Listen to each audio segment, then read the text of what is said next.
مولانا ہم یہ جاننا چاہتے ہیں کہ جیسا کہ آج آپ دیکھ رہے ہیں کہ اسرائیل اور فلسطین کی جنگ، اس جنگ میں تمام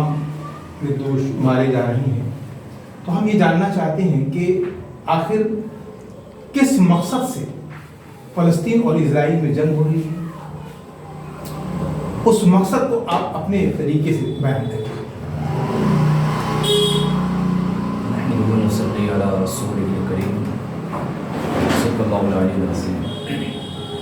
آپ نے بہت اچھا موضوع اٹھایا اور یقیناً ہر ایک کے لیے ضروری ہے،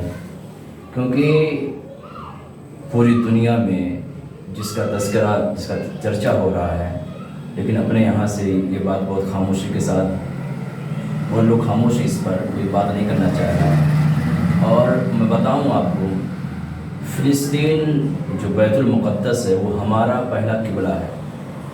قبلہ اول جس کو کہتے ہیں، جس پر تمام بڑے بڑے پیغمبران اسلام اس سرزمین پر موجود ہیں، اور حضرت سلیمان علیہ السلام بھی آرام فرما ہے، حضرت عیسیٰ علیہ السلام بھی اسی جگہ پر قرب قیامت میں باب لد ایک جگہ ہے جہاں پر آپ کانا دجال کو قتل کریں گے۔ جو آپ نے سوال کیا کہ کیوں لڑائیاں ہو رہی ہیں، یہ مسلمانوں کا فلسطین ہے۔ جب اس نے ہٹلر نے یہودیوں کو مارنا شروع کیا، اور اس نے ہٹلر کے جو الفاظ تھے کہ یہود نہ کسی قوم کے ہیں اور نہ کسی ایک کے لیے، یہ صرف اور صرف اپنے مفاد کے لیے، اپنے لیے ہیں۔ تو یہ جگہ جگہ سمندر ایک ناؤ میں بیٹھ کر کے پھرتے رہے، کسی ملک نے ان کو پناہ نہیں دیا۔ یہ فلسطین واحد ملک تھا جس نے انہیں رہنے کے لیے جگہ دیا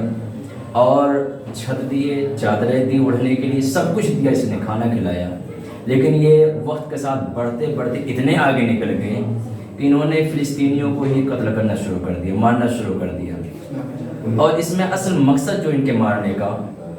ان کا سارا مقصد ہے بیت المقدس پر قبضہ کرنا، اور بیت المقدس صرف اور صرف فلسطینیوں کا نہیں بلکہ پوری دنیا کے تمام مسلمانوں کا ایمانی رشتہ ہے۔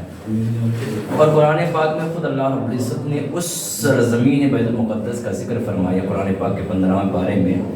سبحان الذی اسریٰ بعبدہ لیلا من المسجد الحرام الی المسجد الاقصی الاقصی الذی بارکنا حولہ لنریہ من آیاتنا انہ هو السمیع البصیر۔ اس کا جو ذکر ہے اللہ رب العزت نے فرمایا اپنے آخری پیغمبر آقا علیہ السلام کے تعلق سے کہ پاک ہے وہ ذات جو اپنے بندے کو لے گا راتوں رات مسجد حرام سے مسجد اقصی تک۔ پھر مسجد اقصی کا جو ذکر فرمایا کہ وہ سرزمین جس کے ارد گرد یعنی اطراف میں ہم نے برکتیں رکھی ہیں، رحمتیں رکھی ہیں، وہ پاکیزہ جگہ ہے جہاں پہ آخری پیغمبر آقا علیہ السلام نے خود تمام انبیاء کرام کی معراج شریف کے رات میں اپنی امامت فرمائی تھی۔ اور اس میں جو یہود نصارہ جو لڑائی کر رہے ہیں، جو مسلمانوں کو بے جرم شہید کر رہے ہیں، اس کی واحد وجہ یہ ہے کہ ان کا جو مین مقصد ہے وہ تابوت سکینہ کو حاصل کرنا ہے۔ تابوت سکینہ ایک صندوق ہے جس کو پہلے کی قومیں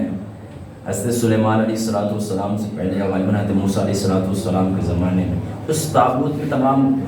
انبیاء کرام کے تبرکات ہیں، نشانیاں ہیں، اور تابوت سکینہ کے تعلق صلی اللہ علیہ وسلم کا فرمان ہے کہ جس قوم کے پاس یہ تابوت سکینہ یعنی بکسہ آئے گا جس میں پیغمبران اعظام کے تبرکات ہیں، اثاثے ہیں، تو یقیناً وہ کامیاب ہوگا۔ یہاں تک کہ پہلے کے دور میں وہ تابوت سکینہ صندوق رکھا رہتا تھا، جب قوم میں کوئی گناہ کرتا، کوئی مسئلہ پیدا کرتا یا کوئی جھوٹ بولتا تو لوگ اسی کے سامنے آتے ہیں، اور آنے کے بعد تابوت سکینہ کے سامنے بات رکھتے کیا یہ سچ کہہ رہا ہے، تو فوراً وہی فیصلہ ہو جاتا کہ یہ جھوٹا ہے یہ سچا ہے، فوراً وہی فیصلہ ہو جاتا تھا۔ تو مین جو ان کا مقصد ہے کہ مسلمانوں کو مار مار کر کے بیت المقدس کے اندر تلاشنا، تابوت سکینہ اسی کے اندر ان پہ وصف ہے۔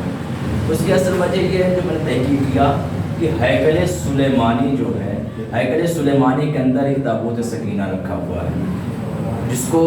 چھپا کے رکھا گیا تھا کہ کسی کے ہاتھ نہ لگے۔ اب یہ چاہتے ہیں کہ مسجد اقصی میں یا اس کے آس پاس کی زمینوں پر قابض ہو کر کے اس کو کھودیں اور اس سے تابوت سکینہ کو تلاش کریں۔ اور دوسری باتیں جو آتی ہیں کہ یہ ہیکل سلیمانی جس کے تھرڈ ٹیمپل کے نام سے یاد کرتے ہیں اور اسی کو بنانے کی تیاری میں ہیں، کیونکہ فرمان مصطفیٰ علیہ الصلوۃ میں قرب قیامت دجال کا ظہور ہونا اور دجال کے ظہور کے لیے اس کے استقبال کے لیے یقیناً گامزن ہے۔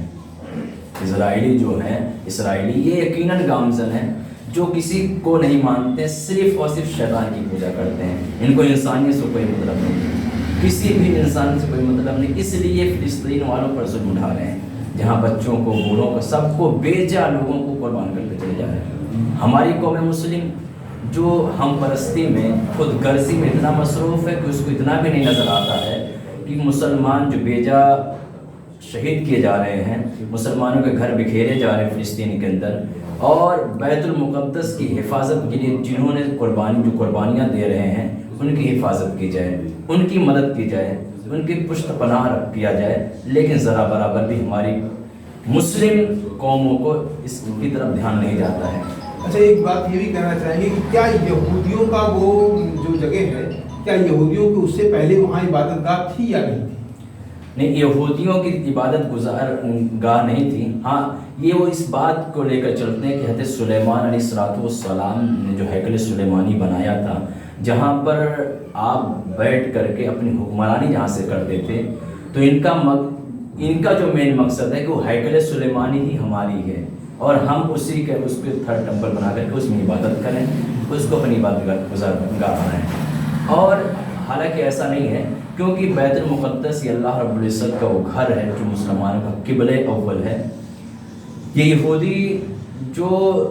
بیجا طریقے سے زبردستی قابض ہو کر کے اپنی منمانی کر رہے ہیں، ان کی عبادت ایک سوال یہ ہوگا کہ عیسائیوں کا بھی وہی قبلہ ہے، عیسائیوں کے لیے بھی وہی پوتر جگہ ہے، اس کے بارے میں آپ کیا کہنا چاہیں گے؟ اس کے بارے میں ہے کہ ان کا مقصد کیا ہے کہ حضرت عیسیٰ علیہ السلام کی والدہ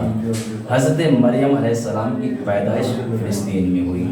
فلسطین کے علاقے میں ہوئی، اور ان کا جو مقصد عیسائیوں کا ہے، ان کا مین پوائنٹ ہے کہ حضرت عیسیٰ علیہ السلام کی والدہ کا پیدائش وہیں ہوئی، اور یہ لوگ اس دور میں جو حضرت مریم علیہ السلام کے ماننے والے، حضرت عیسیٰ علیہ السلام پر ایمان رکھنے والے تھے، یقیناً وہاں عبادتیں کرتے تھے اور تعلقات ان کا وہاں سے تھا۔ لیکن جو گمراہ ہوئے، اسلام سے پھر گئے، عیسیٰ علیہ السلام کی تعلیم سے پھر گئے، تو پھر ان کا کوئی واسطہ نہیں۔ اصل چیز ہے ایمان کا واسطہ، اور تمام پیغمبران اعظم جتنے تشریف لائے سب نے ایک خدا کی وحدانیت کا اعلان کیا، اور جو آپ کا کلمہ پڑھے اور ایک خدا کی عبادت کرتے رہے وہ یقیناً اس سے تعلق رکھنے والے ہیں، اور جو پھر گئے دین تعلیم عیسیٰ علیہ السلام سے، تعلیم موسیٰ علیہ السلام سے، تو پھر ان کا کوئی واسطہ نہیں رہا۔ اصل چیز ہے ایمان کا واسطہ۔ پوری دنیا کے مسلمان کسی بھی پیغمبر، چاہے وہ آج جو مسلمان ہیں پوری دنیا کے، سب کا جو ایمانی رشتہ وہ بیت المقدس سے ہے۔ باقی